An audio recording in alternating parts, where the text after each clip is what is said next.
Welcome sa Cloudy Movie Recap. Ang pelikulang ikukwento natin ngayon ay ang How to Train Your Dragon. Halina't simulan na natin. Nagsimula ang pelikula sa boses ni Hiccup na nagkukwento tungkol sa kanilang nayon na tinatawag na Beth. Habang ang ibang mga nayon ay may mga peste tulad ng daga o lamok, ang kanila namang nayon ay pinahihirapan ng mas malalang problema, mga dragon. Karaniwan, ang mga tao ay aalis na lamang sa kanilang tahanan kapag may ganitong panganib, pero hindi sila. Sila ay mga Viking. Kilala sila sa pagiging matitigas ang ulo. Itinuturing si Hiccup na mahina. Kaya tuwing makikita siya ng ibang Viking sa labas, pinapapasok agad siya. Pati ang kanyang ama, si Stoic the Vast, ang pinuno ng tribo, ay inis kapag nakikita siyang nasa labas. Bumalik si Hiccup sa pagawaan kung saan siya kadalasang tumutulong sa panday ng nayon na si Gobber upang gumawa ng mga sandata. Ipinakilala niya ang mga batang kasing edad niya na pinapayagang lumaban, lalo na si Astrid na kanyang crush. Nakiusap si Hiccup kay Gobber na payagan siyang lumaban upang makamit ang kanyang karangalan, at nangakong papatayin niya ang dragon sa loob ng 2 minuto. Ngunit sabi ni Gobber, imposible iyon dahil hindi nga niya kayang buhatin ang maso o iwas-iwas ang palakol. Umasa si Hiccup na balang araw ay makakalaban din siya, dahil sa kanilang kultura, ang pagpatay sa dragon ay isang tagumpay. Binanggit niya ang ilang uri ng dragon gaya ng Nataters at Grownals. Ang makapatay ng kahit isa sa mga ito ay tiyak na makakapagpataas ng estado niya, o makakakuha siya ng kasintahan. Ngunit ang kanyang pangunahing target ay ang pinakamapanganib na dragon na kailanman ay walang nakakita, ang Night Fury. Wala pang nakakapatay sa isang Night Fury, at gusto niyang siya ang mauna. Nang umalis si Gobber sa pagawaan upang lumaban, nakita ni Hiccup ang pagkakataon upang isakatuparan ang kanyang plano. Ibinaba niya ang kanyang lihim na sandata at umakyat sa mataas na bundok, naghihintay na dumaan ang Night Fury upang hulihin ito. Nagkataong naiputok niya ang kanyang sandata, at natuwa siya nang mapagtanto niyang tinamaan niya ang Night Fury. Ngunit biglang inatake siya ng isa pang dragon mula sa likuran. Buti na lamang at dumating ang kanyang ama upang iligtas siya, gamit ang galing nito sa pakikipaglaban. Dahil sa kapabayaan ni Hiccup, malaki ang naging pinsala sa nayon, at nakakuha ng pagkakataon ng mga dragon na agawin ang halos kalahati ng kanilang mga tupa. Humingi ng paumanhin si Hiccup sa kanyang ama at ikinwento kung paano niya nataman ang Night Fury. Ngunit pinatigil siya ng kanyang ama. Sa tuwing lalabas siya, laging may kapahamakan. Hindi ba niya alam na mas malaki ang problema nila, paparating na ang taglamig at kailangang pakainin ang buong nayon. Sabi ni Hiccup na isa rin siyang Viking, kaya responsibilidad din niyang lumaban kapag may dragon. Ngunit ayon sa kanyang ama, marami siyang katangian, pero ang pagiging tagapatay ng dragon ay hindi isa sa mga ito. Inutusan ni Stoic si Gobber na ihatid si Hiccup pauwi. Niloloko at pinagtatawanan siya ng mga kabataan. Sinabi ni Gobber kay Hiccup na huwag siyang piliting maging isang bagay na hindi naman siya. Labis ang pagkadismaya ni Hiccup. Pagkatapos, lumabas siya sa likod ng bahay at tumakbo papasok sa kagubatan. Samantala, nagsagawa ng pagpupulong ang kanyang ama kasama ang iba pang mga Viking. Lahat ay nag-aalala na kung hindi nila tapusin ang mga dragon ang tatapos sa kanila. Ipinahayag ni Stoic na ang tanging paraan upang matigil ito ay ang hanapin at sirain ang pugad ng mga dragon upang mapilitang lisanin ng mga ito ang lugar. Inaya niya silang sumama sa paglalakbay, ngunit nang makita niyang natatakot sila, sinabi niyang ang sinumang maiiwan ay siya ang magbabantay kay Hiccup, kaya agad silang sumama. Iniwan ni Stoic si Gobber upang sanayin ang mga bagong recruit. Iminungkahi ni Gobber na isama si Hiccup sa pagsasanay, ngunit ayon kay Stoic, mamamatay lamang si Hiccup bago pa niya maharap ang unang dragon. Sagot ni Gobber, hindi niya mapipigilan si Hiccup, ang magagawa lang niya ay ihanda ito. Hindi siya palaging naroon upang protektahan siya. Habang naglalakad si Hiccup sa gubat, napansin niya ang nabaling sanga. Sinundan niya ito at laking gulat niya nang makita ang sugatang Night Fury na hindi makagalaw. Masayang-masaya siya nang makita na ang kanyang sandata ang tumali dito. Inilabas niya ang kanyang kutsilyo at sinabing papatayin niya ito para maipakita sa kanyang ama. Ngunit hindi niya kayang gawin ito. Sa halip, ginamit niya ang kutsilyo upang palayain ang dragon. Pagkatapos niya itong pakawalan, biglang umatake ang Night Fury sa kanya. Natakot siya, ngunit umatras din ang dragon at lumipad palayo. Kinagabihan, sinubukan ni Hiccup na palihim na pumasok sa bahay, pero nahuli siya ng kanyang ama. Sinabi nito na matutupad na ang kanyang hiling. Kinabukasan ay magsisimula na siya ng pagsasanay kung paano pumatay ng dragon. Pero ayaw na ni Hiccup, nagbago na ang kanyang isip. Gayunman, sinabi ni Stoic na hindi na siya maaaring umatras. Kinabukasan, dinala ang mga bata sa arena para sa unang araw ng kanilang pagsasanay. Si Gobber ang kanilang tagapagsanay. Ipinakita niya sa kanila na sa likod ng pinto ay ilan lamang sa napakaraming uri ng dragon na pag-aaralan nilang labanan. Naglabas si Gobber ng isang dragon at sinabing ang aralin sa araw na iyon ay tungkol sa kaligtasan. Kapag nataman ng apoy, tanggal agad sa laro. Halos lahat ay natalo maliban kina Hiccup at Astrid. Inatake ng dragon si Hiccup pero nailigtas siya ni Gobber. Ipinaalala nitong kapag may pagkakataon, papatayin talaga ng dragon ang kalaban nito. Nagbalik si Hiccup sa kagubatan, nagtataka kung bakit hindi siya pinatay ng Night Fury. Nakita niya itong hirap lumipad. Gumuhit siya ng larawan ng dragon sa kanyang notebook at napansin niyang may sira ang isang bahagi ng pakpak nito. Kinagabihan, binigyan ni Gobber ng manual ang mga bata upang pag-aralan ang tungkol sa mga dragon. Wala sa mga bata ang interesado kaya si Hiccup na lang ang nag-uwi nito. Doon niya nalaman ang iba't ibang kapangyarihan ng mga dragon, pero wala ni isang impormasyon tungkol sa Night Fury. Sa susunod na araw ng pagsasanay, itinuro ni Gobber ang pag-atake. Ang dragon ngayon ay isang uri ng gnat na mabilis at magaan kumilos. Si Astrid lamang ang nakapasa. Galit siyang sinigawan si Hiccup na wala itong ginagawa. Ang digmaan ng kanilang mga magulang ay magiging kanila rin. Kailangan niyang mamili kung kaninong panig siya papanig. Hapon na nang bumalik si Hiccup sa kagubatan. Matapang niyang inalok ng isda ang Night Fury. Inalis niya ang lahat ng kanyang sandata. Lumapit ang dragon at kinain ang isda. Nagsimula si Hiccup na magpakaibigan ngunit iniiwasan pa rin siya ng dragon.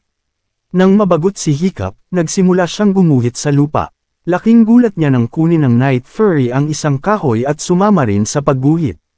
Para bang laro ito na nais nitong laruin nila. Pagkatapos, iniunat ni Hiccup ang kamay at pumikit.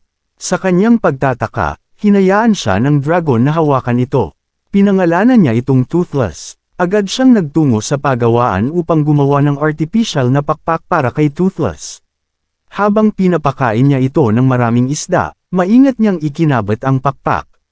Nang matapos, lumipad silang dalawa ng mataas sa langit. Masayang-masaya si Hiccup dahil gumana ang ginawa niyang pakpak. Kinabukasan, sa susunod na pagsasanay, nagawa ni Hiccup na paalisan ang isang laso na dragon pabalik sa hall. Laking gulat ng mga bata at ni Gobber.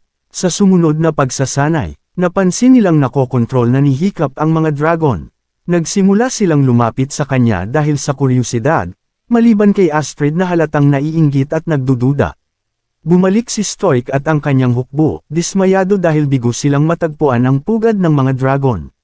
Ngunit agad nagbago ang kanyang mood nang malaman niyang si Hiccup ay parang tanyag na tao na sanayon dahil sa pambihira nitong kakayahan sa mga dragon.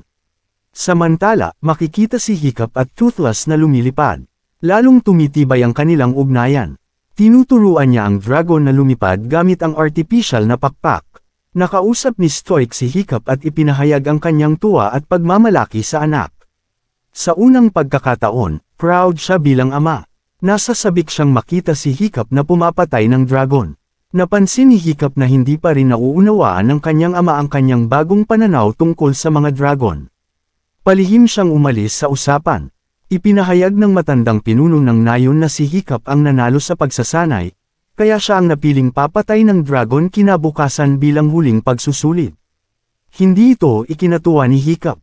Dahil sa kuryosidad kung bakit magaling si Hiccup, sinundan siya ni Astrid papunta sa kagubatan. Tinanong niya kung sino ang nagtuturo sa kanya o kung ano ang kanyang itinatago. Biglang lumabas ang Night Fury at muntik nang atakihin si Astrid, ngunit pinakalma ni Hiccup ang dragon at sinabing kaibigan niya si Astrid. Tumakbo si Astrid sa takot, kaya pinaakyat ni Hiccup si Toothless upang hulihin siya at ilagay sa tuktok ng isang mataas na puno. Gusto lang ni Hiccup na mabigyan siya ng pagkakataong magpaliwanag. Hiniling niya kay Astrid na hayaan siyang ipakita ang katotohanan. Nang sumakay si Astrid kay Toothless, bigla itong lumipad ng magaspang bilang parusa sa ugali ni Astrid. Ngunit nang humingi ng tawad si Astrid, kumalma si Toothless at nagsimulang lumipad ng banayad. Dinala sila ni Toothless sa iba't ibang magagandang lugar, at napilitang aminin ni Astrid na sobrang ganda ng karanasan. Tinanong niya si Hiccup kung ano ang plano niya, dahil kailangan na niyang pumatay ng dragon sa kanilang huling pagsusulit kinabukasan. Bigla namang may kakaibang nangyari, dinala sila ni Toothless sa isang nakakatakot na lugar. Nakita ni Hiccup ang libu-libong dragon at napagtantong nasa pugad sila ng mga dragon, ang lugar na matagal nang hinahanap ng kanyang ama. Napansin niya na ang mga dragon ay may dalang pagkain at itinatapon ito sa isang malalim na hukay. Habang iniisip niya kung bakit, biglang lumitaw ang isang dambuhalang ulo ng dragon mula roon. Sabi ni Astrid, parang pugad ito ng mga bubuyog. Ang maliliit na dragon ang mga manggagawa, at ang higanting dragon ang reyna na nagkokontrol sa kanila. Sinabi ni Hiccup kay Astrid na huwag niyang ipagsabi sa kanyang ama ang tungkol sa pugad ng dragon dahil malalagay sa panganib si Toothless. Humiling siya ng kahit isang araw para maisaayos ang lahat. Dumating ang araw ng pagsusulit. Punong-puno ng tao ang arena at sumisigaw sila ng pangalan ni Hiccup. Pinalabas ang isa sa pinakamapanganib na dragon, at tahimik ang lahat habang hinihintay nilang umatake si Hiccup. Sa ikinagulat ng lahat, ibinaba ni Hiccup ang kanyang sandata at pinakalma ang dragon. Ipinaliwanag niya na hindi nila kailangang patayin ang mga dragon. Ngunit galit na galit si Stoic at sumigaw na itigil ang laban, na naging dahilan upang maging mabangis ang dragon. Naramdaman ni Toothless na nasa panganib si Hiccup kaya agad itong lumipad mula sa gubat. Bago pa atakihin si Hiccup ng dragon, dumating si Toothless at pinuksa ito gamit ang bagang asul na apoy. Agad pumasok ang mga Vikings sa arena at inatake si Toothless. Pindown nila ito habang si Hiccup ay nakikiusap na huwag maging marahas ang dragon. Nilagay nila si Toothless sa kulungan. Sinabi ni Hiccup sa kanyang ama na hindi delikado si Toothless, ipinagtanggol lang siya nito. Ngunit sagot ni Stoic, pumatay na sila ng daan-daang dragon. Ipinaliwanag ni Hiccup na ipinagtatanggol lang ng mga dragon ang kanilang sarili. Kaya sila nilulusob ay dahil may mas malaki pang dragon na nagpapakain sa kanila. Kung hindi sila makapaghatid ng pagkain sa pugad, sila mismo ang kinakain. Nang malaman ni Stoic na natagpuan ni Hiccup ang pugad ng mga dragon, nagpasya siyang puntahan ito. Sinabi niya kay Hiccup na hindi siya tunay na Viking at hindi niya ito anak. Inihanda ng mga Viking ang kanilang mga barko, at isinama nila si Toothless bilang gabay patungo sa pugad ng mga dragon. Samantala, labis ang kalungkutan ni Hiccup dahil alam niyang nagtutungo sa tiyak na kapahamakan ng kanyang ama at ang buong hukbo. Tinanong siya ni Astrid kung ano ang maaari niyang gawin. Bigla siyang nakaisip ng isang baliw na ideya. Pumunta siya sa kulungan ng mga dragon at tinuruan ang mga kabataan kung paano sanayin ang mga ito. Samantala, natagpuan ni Stoic at ng kanyang hukbo ang pugad. Inihanda nila ang kanilang mga bitag at sandata. Ngunit nang umatake sila, napansin nilang tumatakbo palayo ang mga dragon sa halip na lumaban. Nagsaya ang mga Viking, akala nila'y panalo na sila. Ngunit alam ni Stoic na hindi pa tapos ang laban, kaya inutusan niya ang mga sundalo na bumuo ng depensa. Bigla na lang lumabas ang dambuhalang dragon mula sa kuweba. Ito ang pinakamalaking dragon na nakita ng mga Viking. Napilitan silang umatras, ngunit sina Stoic at Gobber ay nagpaiwan upang maging pain at bigyang panahon ang iba na makatakas. Nang tangkaing patayin sila ng higanteng dragon, dumating sina Hiccup at ang kanyang mga kaibigan sakay ng mga nasanay nilang dragon upang lumaban. Nasira ang barkong kinagaposan ni Toothless kaya muntik siyang malunod, ngunit agad siyang sinagip ni Hiccup mula sa dagat. Bago sumakay si Hiccup kay Toothless, tinawag siya ni Stoic at humingi ng tawad sa lahat ng kanyang nagawa. Nilayo ni Hiccup ang dambuhalang dragon, habang nanunood at sumisigaw ng suporta ang mga taga-nayon. Pinalipad niya ang higanteng dragon ng sobrang taas at saka inatake gamit ang bagang asul na apoy ni Toothless. Bumagsak ang dragon at nagkaroon ng napakalaking pagsabog. Akala ng lahat ay namatay si Hiccup. Malungkot si Stoic at ang mga Viking, ngunit laking ginhawa nila nang ipakita ni Toothless na buhay si Hiccup. Nagising si Hiccup sa kanilang bahay at laking gulat niya nang makita na ang buong nayon ay nakikisama na sa mga dragon.